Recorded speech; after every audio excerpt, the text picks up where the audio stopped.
Sábado de muita confusão nos aeroportos em todo o país. A suspensão da greve dos controladores de voo não foi o suficiente para acabar com os atrasos nos pousos e decolagens. Ao vivo de Brasília, o repórter Vladimir Neto tem as informações. Vladimir, boa tarde. Boa tarde, Mariana. De acordo com o último boletim da Infraero, que acaba de ser divulgado, dos 704 voos programados em todo o Brasil até o meio-dia, 148 atrasaram mais de uma hora. Outros 91 voos foram cancelados. E no aeroporto de Curitiba, um passageiro, Luiz Fernando Ferrari Mosca, estava esperando o avião, mas passou mal, teve que ser levado às pressas para o hospital e morreu de ataque cardíaco. A situação aqui no aeroporto de Brasília ainda é muito complicada. Os passageiros perderam a paciência várias vezes durante a manhã. A todo momento, revolta. Eu tô aqui desde ontem, isso, rapaz. É surreal essa situação. Nós pagamos, só nos falta o nariz de palhaço. Tem gente com fome, tem gente que não dormiu. Agora de manhã, homens da aeronáutica tiveram de reforçar a segurança do aeroporto de Brasília depois que passageiros invadiram o avião. Eles esperavam para embarcar quando foram informados que o voo teria outro destino. No saguão, filas enormes. Gente que está no aeroporto desde ontem, quando a confusão começou. 200 controladores se reuniram dentro do Sindacta 1, como mostram essas imagens gravadas com uma câmera escondida. Alguns fizeram greve de fome. Eram quase 7 da noite, quando os controladores suspenderam as decolagens nos principais aeroportos do país. No Palácio do Planalto, reunião de emergência. Do lado de fora do prédio do Sindacta 1, mulheres dos controladores fizeram um protesto. Lá dentro, começava a negociação com representantes do governo, que durou horas. À 00:30, a notícia do acordo fechado. Abrir um canal permanente de negociação com representantes, inclusive de controladores militares, para o aprimoramento do tráfego aéreo brasileiro. O acerto do governo prevê uma gratificação salarial, a suspensão das transferências dos controladores para outros estados e a promessa, mais uma vez, de se discutir a desmilitarização do setor. Mesmo com o acordo, o aeroporto de Brasília não voltou a funcionar durante toda a madrugada. No pátio, 35 aviões parados. As decolagens só foram retomadas por volta das 6 horas da manhã. Mas aí veio um outro problema: conseguir acomodar os passageiros de ontem e os de hoje nos voos disponíveis. O ministro da Defesa, Valdir Pires, que durante a confusão estava no Rio de Janeiro, chegou hoje a Brasília e convocou uma reunião para discutir a reorganização da malha aérea. Na saída, o presidente da Infraero deu uma previsão aos passageiros. Até hoje à noite, até em torno de 20 horas, hoje eu espero que a situação esteja tranquila nos aeroportos. A malha reposta é mais 2 dias. Em São Paulo, no aeroporto mais movimentado do país, o dia amanheceu caótico. O repórter Guilherme Portanova está em Congonhas. Guilherme, ainda tem muito atraso por aí?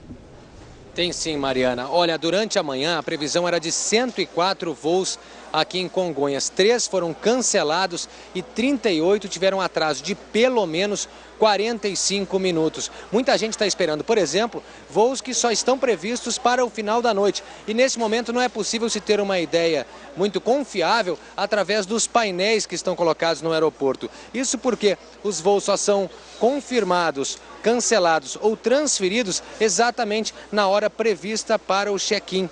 A manhã foi muito complicada em todo o Brasil, como você vê na reportagem de Alan Severiano. As boas-vindas desta vez ficaram apenas na intenção. Quem desembarcou em Cumbica de madrugada não conseguiu seguir viagem para outras cidades. O turista americano explica que veio para o casamento do irmão. Ele tem esperança de chegar a Salvador até às 4 da tarde de sábado. Durante toda a manhã, o enorme saguão ficou assim, lotado. Em Congonhas, policiamento reforçado. Assim que o dia amanheceu, as filas já chegavam à calçada. E durante a manhã, a situação ficou ainda pior. Isso é o fim. Esse país aqui não é sério. O caos aéreo inverteu a lógica no aeroporto mais movimentado do país. Essa é a ala do desembarque, que em Congonhas fica bem distante do setor de embarque, pois é aqui que termina a fila dos passageiros que vão fazer o check-in. Daqui eles vão percorrer mais de 150 metros até os guichês das companhias. Em ritmo lento, a fila consome mais de 40 minutos. É um absurdo isso, não dá para acreditar nisso, não. Quem precisa remarcar bilhete enfrenta mais 30 metros de fila. Renato tenta voltar para Belém há 3 dias. Já peguei um overbooking quinta, remarcaram para sexta meu voo, ontem a greve e hoje é o 3º dia que eu tento sair de São Paulo. Gustavo quer chegar à festa de 75 anos do avô no Rio Grande do Sul. Já estava dentro do avião quando o voo foi cancelado. Assim que a gente sentou no avião, o comandante avisou que Curitiba tinha parado, que não estava aguardando para ver se liberava ou não. A situação se repetiu pelos aeroportos do país. No Rio, filas em todo lugar para remarcar as passagens, para recuperar a bagagem. Um homem revoltado quebrou o painel de uma companhia e agrediu uma funcionária do Aeroporto Internacional Tom Jobim. Mesmo grávida, esta passageira vai esperar mais 9 horas para começar a viagem até Fortaleza. Somos clientes e cadê os nossos direitos? Em Salvador, esposas de controladores de voo vieram dar apoio aos maridos. Um nevoeiro agravou a situação em Curitiba. O aeroporto só abriu às 8h30. No aeroporto de Confins, em Belo Horizonte, os atrasos chegaram às 7 horas. Mais de 40 voos foram cancelados. Em Belém, espera de no mínimo 1 hora. Em Goiânia, a prioridade foi para quem não conseguiu embarcar ontem. Os bilhetes de hoje estão sendo remarcados para domingo. Esta contadora passou a noite no aeroporto de Manaus. Ela está há 3 dias tentando ir de Boa Vista para Belém. Fiquei um dia em Boa Vista, o voo atrasou, tive que dormir em hotel lá e viemos para Manaus. Novamente o voo não decolou e vamos ficar novamente aqui em Manaus. Depois de 10 dias de trabalho, tudo o que o mineiro Frederico quer é voltar para casa. Ele está há quase 10 horas no aeroporto de Campo Grande. Querendo colocar uma fila de espera para São Paulo sem garantir de chegar em Belo Horizonte. A gente tem família, né? Vamos agora ao Rio de Janeiro conversar com a repórter Flávia Januzzi. Flávia, a situação por aí também não é diferente, né? Teve muito tumulto agora cedo. Olha, Mariana, houve um princípio de discussão entre os passageiros e atendentes, mas a situação neste momento aqui no Aeroporto Internacional Tom Jobim começa aos poucos a voltar ao normal. Do balcão da Gol, ainda há muitos passageiros na fila de espera para tentar remarcar as viagens canceladas ontem à noite. De acordo com a Infraero, hoje de manhã houve o cancelamento de 17 voos, 12 sofreram atrasos. Ainda há muita reclamação dos passageiros por causa da falta de hospedagem e de alimentação por parte das companhias aéreas. Mariana. Obrigada, Flávia. Em São Paulo, os hotéis na região dos aeroportos tiveram um movimento muito acima do normal na noite passada, mas a grande maioria dos passageiros teve mesmo de enfrentar um pesadelo nos saguões. Dormir sentada, encostada na bagagem, em cima do carrinho é muito ruim, mas com o aeroporto absolutamente lotado, a noite pode ser ainda pior.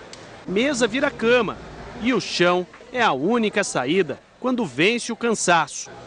Crianças, idosos, desconforto igual para todos e a opção de dormir num hotel. Tô vendo o povo voltar dos hotéis, está tudo cheio, não tem vaga. No saguão dos hotéis da região, madrugada movimentada e complicada até para quem conseguiu um quarto. Mais de 300, 400 pessoas aí fazendo check-in, né? Uma estrutura que não estava prevista do hotel, então naturalmente que foi muito demorada e muito sofrida. Este hotel, que fica em frente ao aeroporto de Congonhas, por exemplo, teve 90% dos quartos ocupados, 30% a mais do que o normal. Aqui as companhias aéreas, além da hospedagem, pagaram jantar e café da manhã. A companhia, pelo menos, ela cumpriu, né, a palavra dela em trazer a gente para um lugar confortável. Pelo menos isso aconteceu, né? Este grupo, que fazia um curso em São Paulo, voltava para casa em Belém do Pará, mas não teve a mesma sorte. As despesas não foram pagas pela companhia aérea. Deram como desculpa que eram só passageiros que estavam em conexão em São Paulo. Um prejuízo a mais para quem já perdeu a paciência e a vontade de viajar de avião. Qual o prejuízo que o senhor está levando? Em torno de R$500, R$600. É o caos. Tá certo?